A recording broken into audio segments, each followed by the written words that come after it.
Ce beau congrès, de ces belles journées d'échographie de la Société tunisienne de gynécologie obstétrique. C'est une session qui est dédiée à un thème que nous chérissons et dont nous exerçons nos talents tous les jours.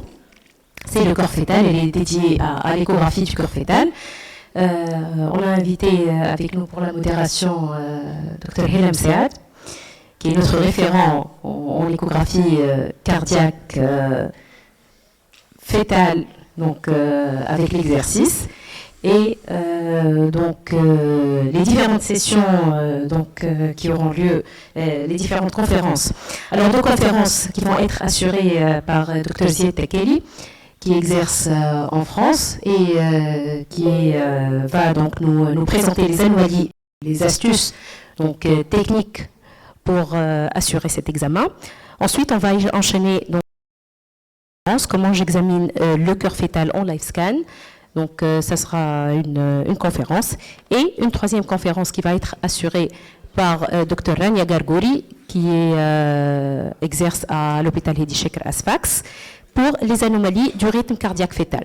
Donc, sans plus tarder, on va passer la parole à Dr Zied Takeli, donc, qui va nous faire ce live scan. À vous la parole, Dr Takeli. Merci, Dr Frir. Je tiens à remercier la direction du bureau de la TTGO pour l'invitation pour ce congrès. On va commencer par le live scan, donc l'examen normal du cœur.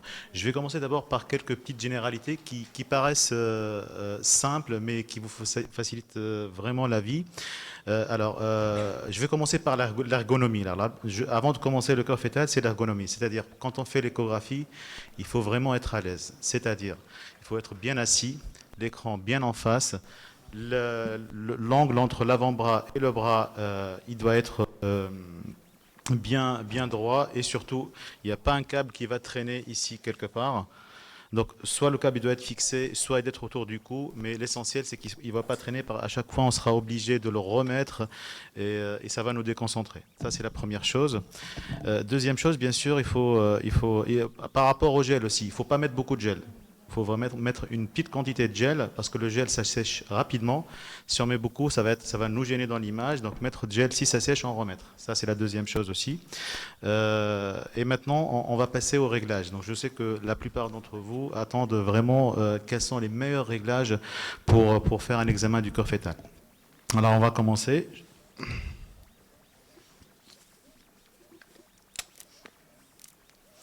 Donc je vais d'abord commencer par... alors les réglages, bien sûr, que vous avez sur les appareils sont des réglages qui sont faits par le constructeur.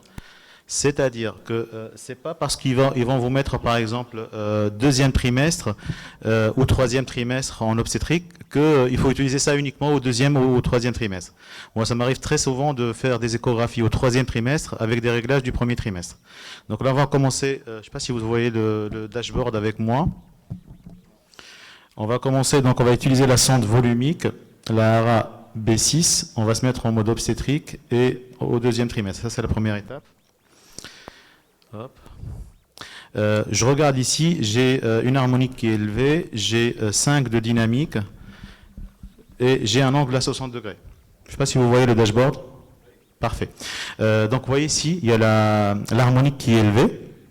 Ça, c'est bien quand on examine, quand on fait donc, de la morphologie. Le dynamique, il était à 5. Moi, je préfère l'augmenter à 7. La dynamique, c'est le contraste. Hein. Et l'angle, on est à 60 degrés. Moi, je préfère... On est là, juste, je rappelle qu'on est chez une une femme qui a 27 semaines d'aménorrhée. Donc, moi, généralement, je mets du 65 degrés. Donc, ça, c'est pour un réglage basique deuxième trimestre. Alors, moi, ce que je fais toujours, c'est que je commence, je ne sais pas si vous voyez ma main, je commence toujours par mettre la sonde comme ça. Ça me permet de voir le col qui est là. Hop. Donc, je suis sûr que le col, il est lent, il est fermé. Ok, je ne sais pas si vous le voyez. La tête, donc je suis en présentation céphalique. Je monte toujours la sonde en position sagittale. Elle n'est pas transversale, elle est sagittale. Je vais monter. Je regarde mon placenta qui est postérieur ici. Et après, je reviens. La première étape pour l'examen du cœur fœtal, j'en parlais ce matin avec Dr Rziga, c'est le situs. C'est super important. Je commence toujours par le situs. Alors, je vais vous apprendre une méthode qui est assez simple pour le situs. Donc là, regardez très bien. On a la coupe du bip. Donc, on a la partie antérieure, la partie postérieure. Donc, le cervelet, il est là. Les yeux sont là. Donc, là, c'est la première chose. Deuxième chose, on va voir le dos. Le dos, il est à gauche. C'est bon? Donc, là, je vais vous demander de fermer les yeux et de vous mettre comme le bébé. Donc, le bébé, il me regarde moi et il a le dos vers le mur. Donc, fermez les yeux. Recroquevillez-vous comme un bébé qui me regarde moi et qui a le dos vers le mur. Maintenant, vous allez lever votre main droite.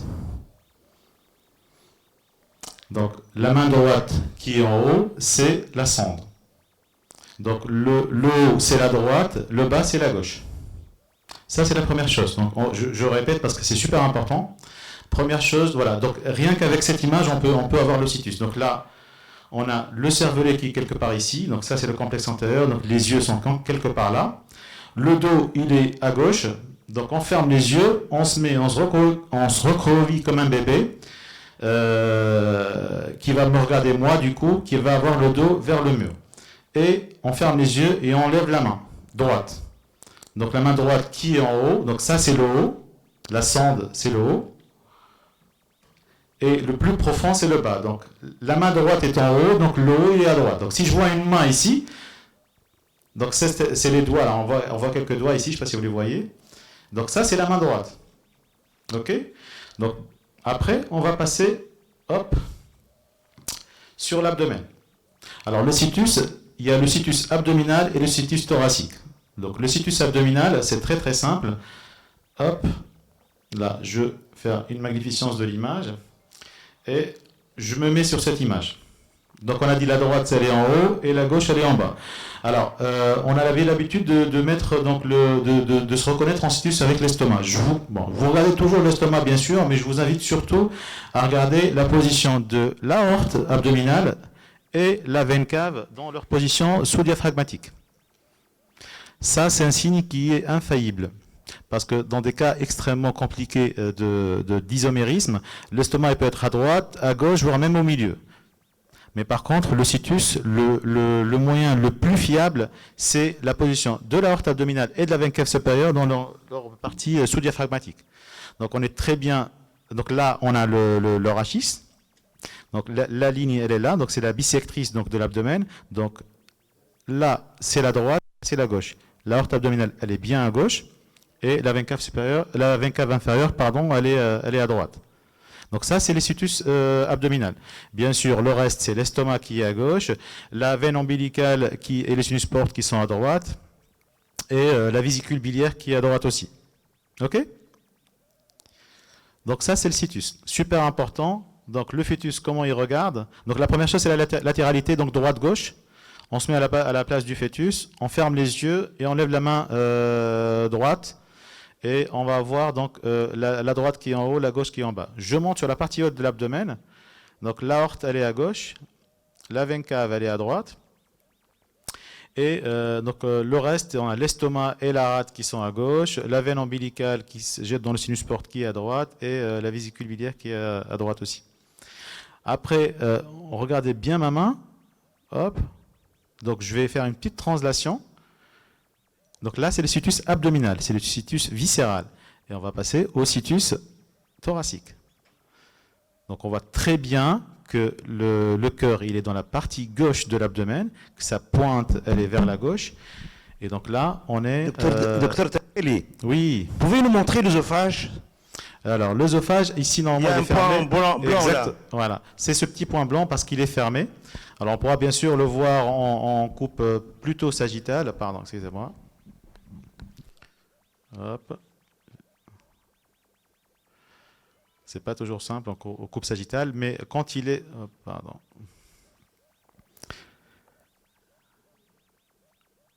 Voilà, l'œsophage, c'est 4 feuillets normalement hyperéchogènes. Là, malheureusement, la position, elle n'est pas top, mais quand on est sur la coupe 4 cavités, on va avoir, donc l'aorte descendante. Et voilà, il est là l'œsophage. Oups, pardon. Voilà, il est là. C'est ce petit point blanc. Je ne sais pas si vous le voyez. C'est ça l'œsophage. Ça, c'est l'œsophage. Alors parfois, c'est un peu trompeur parce qu'il va être rempli d'eau et on va avoir comme un petit vaisseau qui est noir, mais quand on mettra le Doppler dessus, il ne va pas flasher. Et ça, c'est l'œsophage qui est rempli de liquide. Je reviens juste sur le cœur. Donc, comme je vous l'ai dit, donc le situs thoracique, on est toujours, donc on a la pointe du cœur qui est à droite, qui est à gauche, pardon, et le cœur qui occupe la partie gauche du thorax. Donc je reviens, situs abdominal, aorte descendante, aorte abdominale, veine cave sup, estomac, veine ombilicale et vésicule. Je translate un peu vers le thorax et j'ai le cœur qui est à la pointe à gauche, du même côté que l'estomac du coup, et on est bien dans un situs solitus. Solitus en latin, ça veut dire commun. Maintenant, une fois qu'on a déterminé donc le situs, je vais vous montrer, donc je vais passer en mode cœur. Alors, le mode cœur aussi, il est toujours réglé par les constructeurs, mais on pourra toujours changer. C'est pas parce qu'ils ont mis un certain réglage qu'on peut pas le changer. Donc, on va se mettre en mode cœur. Alors, le mode cœur, l'avantage, c'est quoi? Donc, l'avantage du mode cœur, c'est que on va avoir donc une cadence qui est adaptée au battement cardiaque, un angle qui est réduit. Alors ici, on est à 25 degrés. Je ne sais pas si vous le voyez, le dashboard. On va montrer le dashboard. Alors, on a ici, donc voilà, on est à 25 degrés d'angle.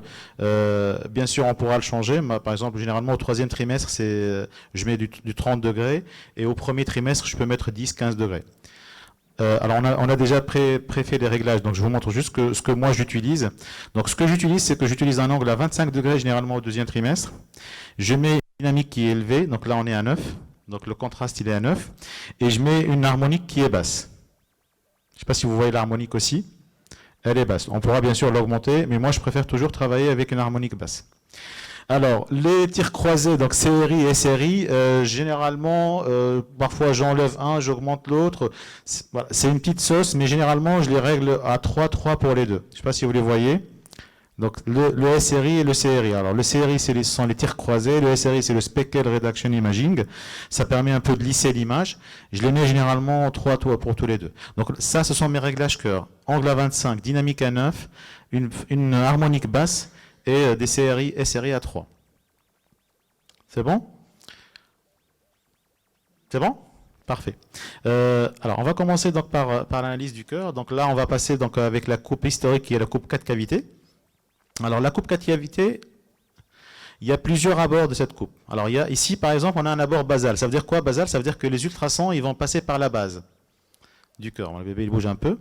Là, on a une coupe qui est latérale ou axiale, c'est-à-dire les ultrasons passent par le septum. Et là, on a une coupe que tout le monde adore, c'est la coupe apicale. Après, je fais un petit zoom. Alors, le plan de coupe idéal, c'est ce plan-là. Alors, le plan de coupe idéal, c'est un plan qui est zoomé, une presque côte de chaque côté, je ne sais pas si vous les voyez, donc une presque côte ou parfois une côte entière de chaque côté, et le cœur qui occupe quasiment les 2/3 de l'image. Je reviens, hop, le bébé est en train de bouger. Voilà, donc là on a la coupe 4 cavités, c'est bon, vous voyez? Parfait. Pardon? Là, regardez mon poignet. Je ne sais pas si vous voyez mon poignet. Donc là, j'ai un peu tordu mon poignet pour pouvoir avoir cette coupe. Parce que si je fais un poignet normal, je vais revenir sur la coupe basale. Coupe basale, la coupe latérale et la coupe apicale. Chaque coupe, elle a des avantages et des inconvénients. La coupe apicale, elle va vraiment montrer beaucoup de détails sur le septum, l'apex, les ventricules et les valves. La coupe latérale, c'est surtout le septum. Et la coupe basale, c'est surtout les oreillettes. Elle va étudier les oreillettes. Donc, moi, la coupe que j'aime beaucoup, c'est, voilà, là, c'est parfait. On a cette coupe apicale. Alors, bien sûr, on a un excellent outil qui s'appelle le Cineloop, qui va nous permettre d'étudier cette coupe 4 cavités. Première chose, c'est la position du cœur dans le thorax. Généralement, il fait 1/3 le cœur. Donc, c'est-à-dire on peut mettre un cœur ici, un cœur ici. Ça, c'est la première chose. Donc, on parle de l'évocardie. Donc là, c'est la position du cœur dans le thorax. Ça n'a rien à voir avec l'axe. Hein. Une lévocardie, ça n'a rien à voir avec l'axe. La lévocardie, c'est un cœur qui est présent dans la partie gauche du thorax. C'est-à-dire que les 2/3 du cœur sont à gauche. Ça, c'est la première chose. Deuxième chose, c'est l'axe du cœur. L'axe du cœur, c'est l'angle entre le septum et une bissectrice qui divise le thorax en deux, qui passe par entre le sternum et le rachis. Généralement, c'est 45 degrés. Alors, c'est subjectif. Hein. Moi, généralement, je ne les mesure pas, sauf en cas de pathologie ou quand j'ai un doute, je peux mesurer cet angle. Donc ça, première chose. Donc, la position de l'axe dans le thorax, la position du cœur dans le thorax et l'axe qui est généralement à 45 degrés, plus ou moins 10-20 degrés. Deuxième chose. Tu peux nous dire l'angle normal? Il est à 45 degrés, plus ou moins 10 à 20 degrés. Et il est stable avec l'âge gestationnel. Merci. Hop. Donc après, qu'est-ce qu'on va faire? On va faire une étude qui est un peu... le bébé, il a bougé encore, pardon. Une étude qui est un peu systématisée, c'est-à-dire qu'on va on va commencer par les oreillettes. Hop. Alors les oreillettes, donc on a déterminé la latéralité. On va voir si chaque oreillette, elle correspond bien à l'endroit ou au côté auquel elle se trouve. Donc normalement celle-ci doit être l'oreillette gauche et l'autre l'oreillette droite. Alors les oreillettes, ils ont à peu près la même taille. Un tout petit peu, l'oreillette droite, elle est un peu plus grosse. Et l'oreillette droite, surtout, elle est un peu plus régulière. Pourquoi? Parce que l'oreillette gauche, elle va être un peu moins irrégulière parce qu'elle va recevoir les veines pulmonaires. Alors, les veines pulmonaires que vous allez voir sur la coupe parfaite des 4 cavités, ce sont les veines pulmonaires inférieures. OK? Donc là, c'est bien une oreillette gauche. Je vois bien les veines pulmonaires qui vont se jeter dans l'oreillette gauche. Idéalement, bien sûr, c'est de mettre le Doppler. Je vois l'oreillette droite. Alors, un truc super important, c'est cet espace-là. Cet espace-là, il est capital. C'est ce qu'on appelle l'espace derrière l'oreillette gauche. C'est là où beaucoup de pathologies se jouent. Il faut vraiment vérifier cet espace. Il ne faut pas qu'il soit très important. Généralement, quand on change un peu la sonde, on a l'impression que la aorte descendante, elle embrasse un peu l'oreillette gauche. Si on n'a pas cette impression-là, si on n'a pas cette impression-là, et que l'espace il est augmenté, là il faut douter de quelque chose. Ou si on a aussi un vaisseau anormal dans cette partie-là. Donc ça c'est pour les oreillettes. Après les oreillettes, il y a le septum interauriculaire. Le septum interauriculaire, il y a deux parties. Il y a le septum primum qui est là, et le septum secundum qui est en deux parties, une partie qui est là et une partie qui est là. Le septum primum, il a aussi deux parties. Une partie qui est fixe et une partie qui est mobile, et elle forme ce qu'on appelle le flap du foramen ovale, anciennement appelé la valvule de Vieux-Sens. C'est la partie mobile du septum primum. Le septum secundum, il y a une petite partie qui est là et l'autre qui est là, et il est troué au milieu par le foramen ovale. Alors c'est super important de voir que le flap du foramen ovale, il est dans l'oreillette gauche. Pourquoi? Parce que c'est super important. Le sang oxygéné qui vient du ductus venosus qui rejoint la veine cave supérieure, il va aller directement donc de droite à gauche pour alimenter les vaisseaux systémiques. Donc ça, c'est le septum. Après, je vais passer au ventricule. Alors le ventricule, quand on les voit comme ça, on a l'impression qu'il y en a un à droite et qu'il y en a un à gauche, mais c'est un peu plus subtil que ça, et ils ont des caractéristiques anatomiques qui vont permettre de les reconnaître en conditions normales, mais surtout en conditions anormales. Alors donc le ventricule gauche, il forme la pointe du cœur, pardon, excusez-moi. Donc il forme la pointe du cœur. Il est postérieur par rapport au ventricule droit. Il est un peu plus lisse, alors que le ventricule droit, il est antérieur. Il est plus irrégulier parce qu'il contient quasiment 3 muscles papillaires, et surtout, il y a une bandelette ou une bande modératrice qui est là. La bande modératrice, c'est quoi? C'est un amas de muscles papillaires qui est au niveau de la pointe du ventricule droit. Voilà. Deux autres astuces qui nous permettent aussi de différencier les ventricules. Les ventricules, on peut les reconnaître par leurs valves. Alors les valves auriculo-ventriculaires, hop, Donc il y a la tricuspide et la mitrale. La tricuspide, elle s'insère plus apicalement sur le septum que la mitrale. Ça permet aussi de différencier les ventricules. Alors du coup, dans votre tête, vous pouvez dire le ventricule droit, il est moins profond que le gauche pour deux raisons. La première raison, c'est la bande modératrice, et la deuxième raison, c'est que parce que la tricuspide, elle est un peu plus basse sur le septum que la mitrale. Je vais faire quand même un peu de Doppler pour vous montrer. Oups, pardon. Donc le Doppler aussi, ce sont des réglages. Généralement, il faut mettre là, ça, le bébé il bouge. Il faut mettre une fenêtre qui est vraiment adaptée à la zone. Moi, généralement, il faut augmenter pour les cavités et les gros vaisseaux, il faut augmenter la PRF. Hein. Il faut augmenter la PRF, augmenter le filtre aussi et diminuer le gain. Hop, et on va voir ici. Regardez, hop, pardon. On utilise toujours le Cine Loop. Donc on va voir qu'il y a un remplissage équilibré entre les deux cavités et que le ventricule gauche, il va avoir un remplissage plus important. Celui à droite, il va s'arrêter parce qu'il y a la bande modératrice. Je reviens, j'enlève le Doppler. Le septum, pardon. Là, je vais diminuer encore le gain. Donc le septum interventriculaire, il y a deux parties. Il y a une partie musculaire qui est là, et une partie membraneuse qui est à côté des valves. Donc là, bien sûr, il faut rechercher des défects. S'il y a un trou quelque part, c'est pas toujours évident. Le diagnostic le plus difficile en cardio fœtal, ce sont les CIV. Hein. Donc toujours, on peut s'aider avec le Doppler.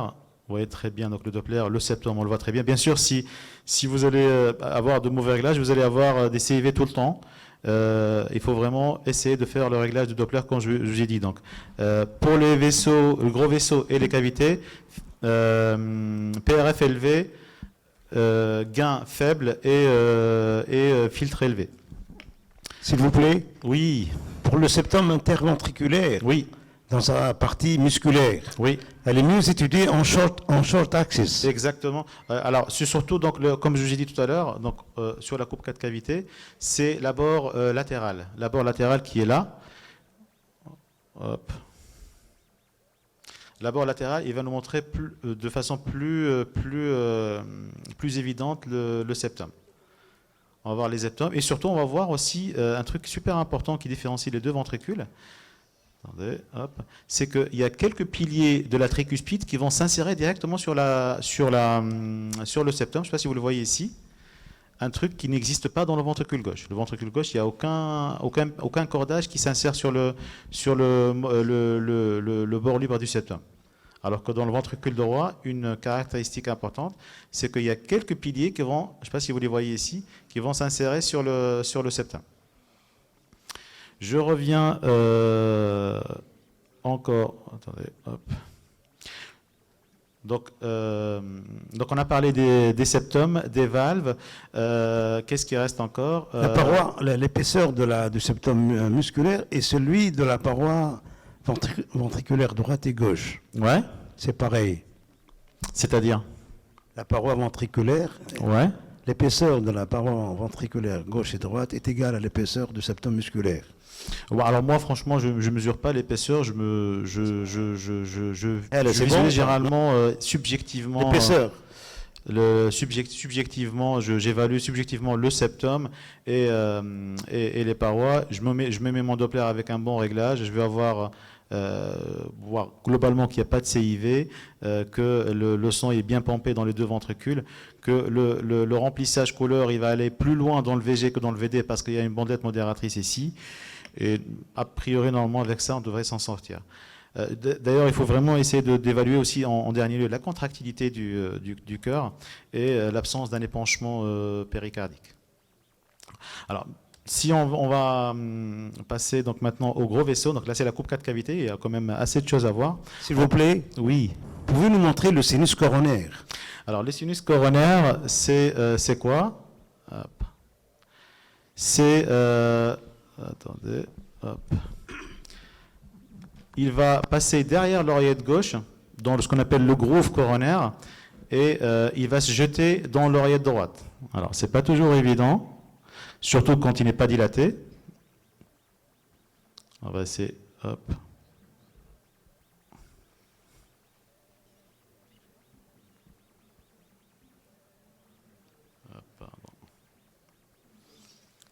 Je vais essayer juste de me remettre sur une coupe strictement apicale.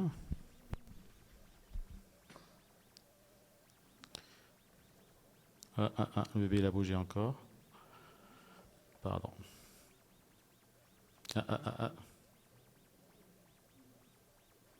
Voilà, hop. Je ne sais pas si vous le voyez. Attendez.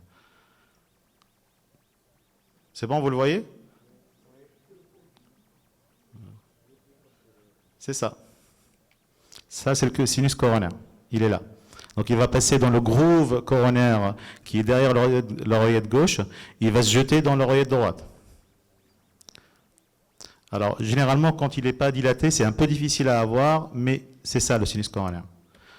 On va passer à l'étude des gros vaisseaux.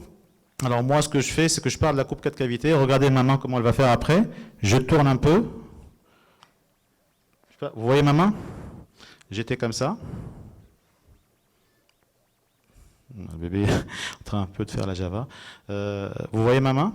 Regardez, je vais faire comme ça et je vais tourner. Hop. Et donc là, j'ai la fameuse coupe des 5 cavités.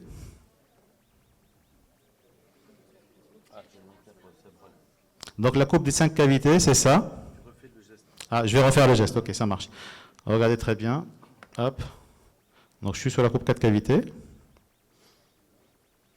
Je vais un peu aller vers la tête fétale et tourner la sonde. Hop, hop. C'est bon? Hop, hop. C'est bon? Après, je magnifie l'image. Je diminue un peu le gain. Hop. Et là, j'ai ma fameuse coupe des 5 cavités, pardon. La 5e cavité étant l'aorte ascendante. Alors, qu'est-ce qu'il faut voir dans cette coupe? Alors, 3 choses, pas énormément donc trucs, c'est 3 choses. Alors, la première chose, c'est vraiment cet angle-là. Vous voyez cet angle-là?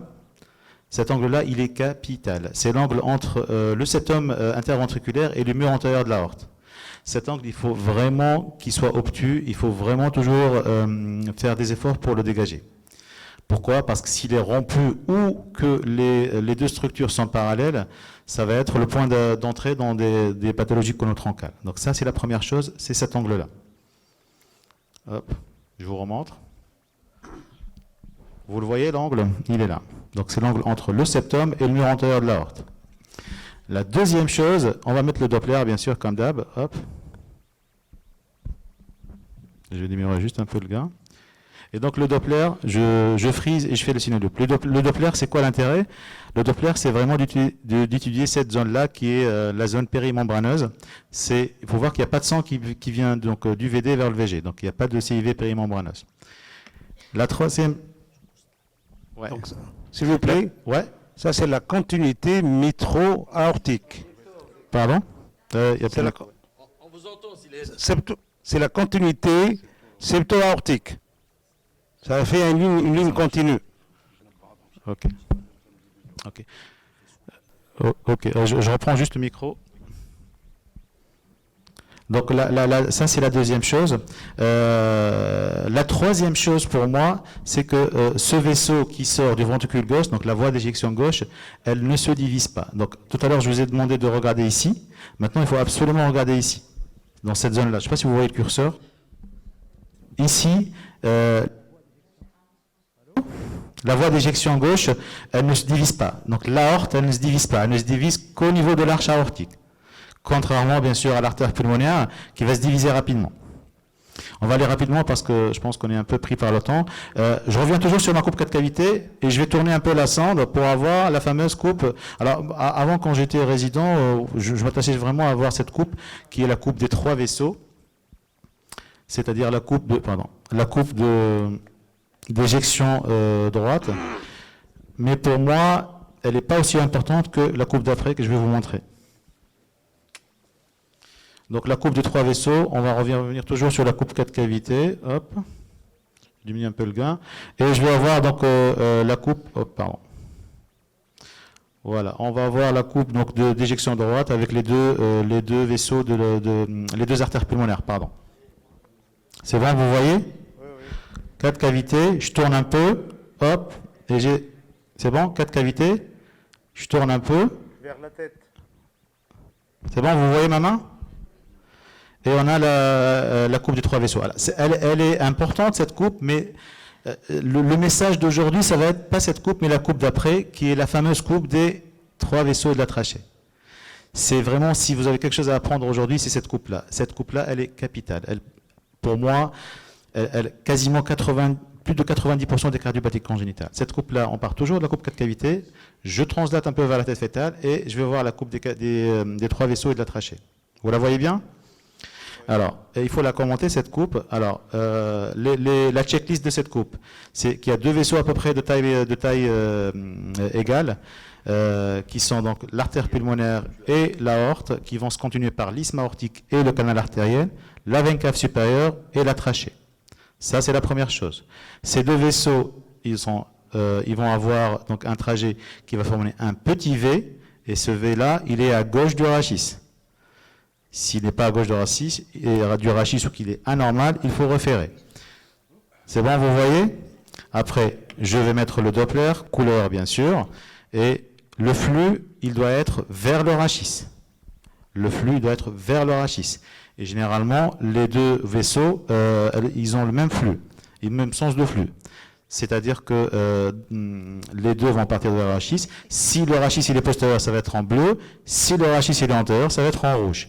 Le seul cas où ils ont des couleurs différentes, c'est quand le rachis il est à 3h ou à 9h. On va avoir un vaisseau qui monte et l'autre qui descend. Il y en aura donc un qui est en bleu et un qui est en... Je ne sais pas si je peux l'avoir ici. Hop. Pardon. Hop. Ouais. Hop. Docteur Teke, oui, on avance rapidement. si on peut passer maintenant à la présentation. conférence. Ça marche, ok. Voilà, le temps d'installer la deuxième machine et on va voir les gros vaisseaux avec la deuxième. Ça marche. Voilà.